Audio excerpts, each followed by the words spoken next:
Viewers আসসালামু আলাইকুম। আজকের ভিডিওতে আমি নতুন একটা টপিক নিয়ে আলোচনা করব। সেটা হচ্ছে আমি অনেক সময় মেসেজ পাই আমার ফেসবুকে।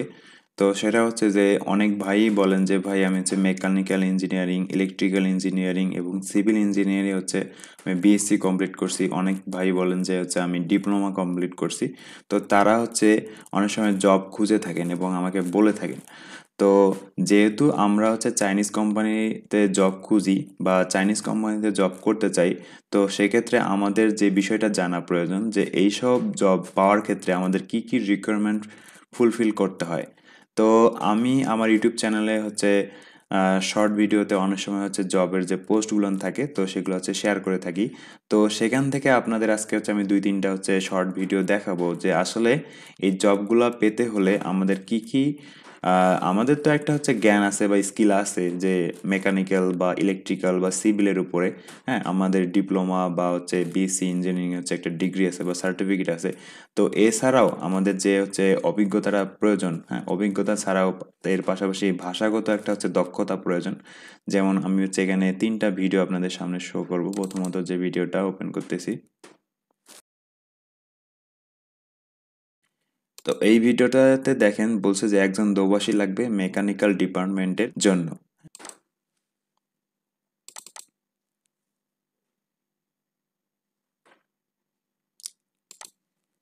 তো এই ভিডিওতে লক্ষ্য করেন যে এখানে বলছে যে নিড ইলেকট্রিক্যাল ইঞ্জিনিয়ার। তো এইখানে ইলেকট্রিক্যাল ইঞ্জিনিয়ার একজনকে চাওয়া হয়েছে এবং শেষের দিকে দেখেন যে স্যালারি নেগোটিয়েবল, এটা ঠিক আছে। এরপর বলছে যে need basic Chinese and good English. তো আমরা মোটামুটি সবাই ইংলিশ পারি, তারপরেও আমাদের বেসিক চাইনিজ অনেকেই আমরা পারি না। কিন্তু আমরা চাইনিজ কোম্পানিগুলোতে এখন যেহেতু বেশিরভাগই ইলেকট্রিক্যাল, সিভিল এবং মেকানিক্যালের জবগুলো এই চাইনিজ কোম্পানিতে হয়ে থাকে, যেহেতু এখন বেশিরভাগ প্রজেক্ট চায়না দ্বারা পরিচালিত হয়ে থাকতেছে। তো সেক্ষেত্রে আমাদের বেসিক যে চাইনিজটা সেটা অবশ্যই জানতে হবে। এবং আমরা ইংলিশ যেহেতু যারা ডিপ্লোমা করছি বা বিএসসি করছি, আমরা তারা ইংলিশে এনাফ, আমি মনে করি যে তারা ইংলিশে অনেকটাই ভালো। হ্যাঁ, তো সেক্ষেত্রে আমরা যদি চাইনিজে একটু ভালো নলেজ রাখি বা বেসিক চাইনিজটা যদি শিখতে পারি, তো সেক্ষেত্রে আমরা জব পাওয়ার ক্ষেত্রে অনেকটা এগিয়ে থাকবো। আচ্ছা, এরপরে আরেকটা ভিডিও আমি দেখাচ্ছি।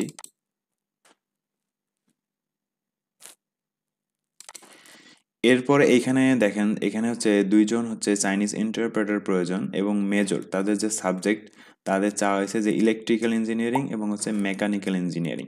তো দুইটাই কিন্তু ইঞ্জিনিয়ারিং সাবজেক্ট, যারা থাকবেন তারা পাবেন। আচ্ছা, তো সেক্ষেত্রে স্যালারি নেগোশিয়েটেড এখানে আছে। তো এক্ষেত্রে যেটা বলছে যে নিড টু চাইনিজ ইন্টারপ্রেটার। তো এখানে চাইনিজ ইন্টারপ্রেটার বলতে যেটা বোঝাচ্ছে যে আমাদের যারা ইলেকট্রিক্যাল এবং মেকানিক্যাল ইঞ্জিনিয়ারিং এ যারা পড়াশোনা করছেন, তাদের অবশ্যই চাইনিজে জ্ঞান থাকতে হবে। তো সেই জন্য চাইনিজ ইন্টারপ্রেটার এখানে উল্লেখ করা হয়েছে যে তারা যাতে ইলেকট্রিক্যাল এবং মেকানিক্যালের উপরে জ্ঞান থাকে, তাছাড়াও যেন চাইনিজের উপরে জ্ঞান থাকে এবং কোয়ালিফিকেশন থাকতে হবে এসএসকে 4 পর্যন্ত। তো এটা অনেকটা হাই হয়ে যায় যে অনেকের এত দূর পর্যন্ত যারা চায়নাতে পড়াশোনা করে, যারা চায়নাতে বিএসসি করে বা ডিপ্লোমা করে, তাদের ক্ষেত্রে এসএসকে 4 কমপ্লিট থাকে। কিন্তু বাংলাদেশে যারা পড়াশোনা করেন, হ্যাঁ, বিএসসি বা ডিপ্লোমা, তাদের ক্ষেত্রে এসএসকে 4 নাও থাকতে পারে। তো এটা তাদের জন্য একটু কঠিন হয়ে যায়, যেহেতু তারা আগেই এটা সম্পর্কে জানে না যে আমরা জব ক্ষেত্রে গেলে আমাদের চাইনিজ জানতে হবে। তো এখন যেহেতু আমরা দেখতেছি যে বেশিরভাগ কোম্পানি চাইনিজ কোম্পানি এবং চাইনিজরা এই কাজগুলো করতেছে।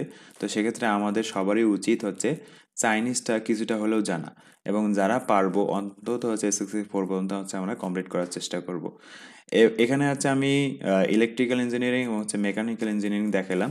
সিভিল ইঞ্জিনিয়ারিং এর ক্ষেত্রে বিষয়টা সেম। আমি সিভিল ইঞ্জিনিয়ারিং ভিডিও খুঁজছিলাম, কিন্তু আমার ইউটিউব চ্যানেলে আসলে অনেক ভিডিও খুঁজে পাইনি। তো আপনারা যেহেতু আমরা জব করতে চাই, তো সেক্ষেত্রে অবশ্যই আমাদের জবের যে রিকোয়ারমেন্টগুলো আছে এগুলো অবশ্যই দেখতে হবে যে কোথায় কী ধরনের রিকোয়ারমেন্ট বা কোথায় কী ধরনের কোয়ালিফিকেশন চাচ্ছে। তো সেগুলো আমাদের দেখতে হবে, না হলে আমাদের জব পেতে সমস্যা হতে পারে। তো আমরা যদি এগুলো একটু আগে রাখতে পারি, তো সেক্ষেত্রে আমাদের জব পেতে অনেকটা সুবিধা হবে। কারণ এইগুলো চাইনিজ অভিজ্ঞতা জানার কারণ বা চাইনিজের দক্ষতা চাওয়ার কারণ যে যেহেতু আপনি হচ্ছে চাইনিজ বসের সঙ্গে কাজ করবেন, এখন আপনার ইলেকট্রিক্যালে এবং মেকানিক্যালে বা সিভিলে হচ্ছে পর্যাপ্ত জ্ঞান আছে, বা আপনি খুব ভালোভাবে হয়তো জ্ঞান অর্জন করছেন, কিন্তু আপনি আপনার যে চাইনিজ বস থাকবে তার সঙ্গে যখন হচ্ছে কাজ করবেন, তো তার সঙ্গে হচ্ছে টুকিটাকি আপনার হচ্ছে চাইনিজ কথা বলতে প্রয়োজন হতেই পারে।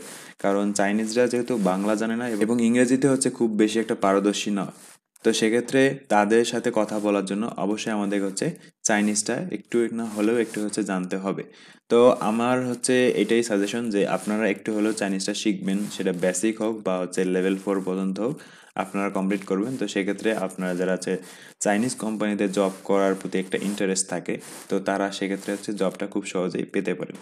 তো আমার যেটা আছে আমার নলেজে ছিল যে এই জিনিসটা হচ্ছে শেয়ার করার প্রয়োজন, আমি হচ্ছে এই জিনিসটা শেয়ার করলাম। তো এখানে হচ্ছে ভুল ত্রুটি অনেক হতে পারে, আপনারা হয়তো ভাবতে পারেন যে ভাই হচ্ছে আমাদের হচ্ছে চাইনিজ ভাষার প্রতি হচ্ছে ঠেলে দিচ্ছে।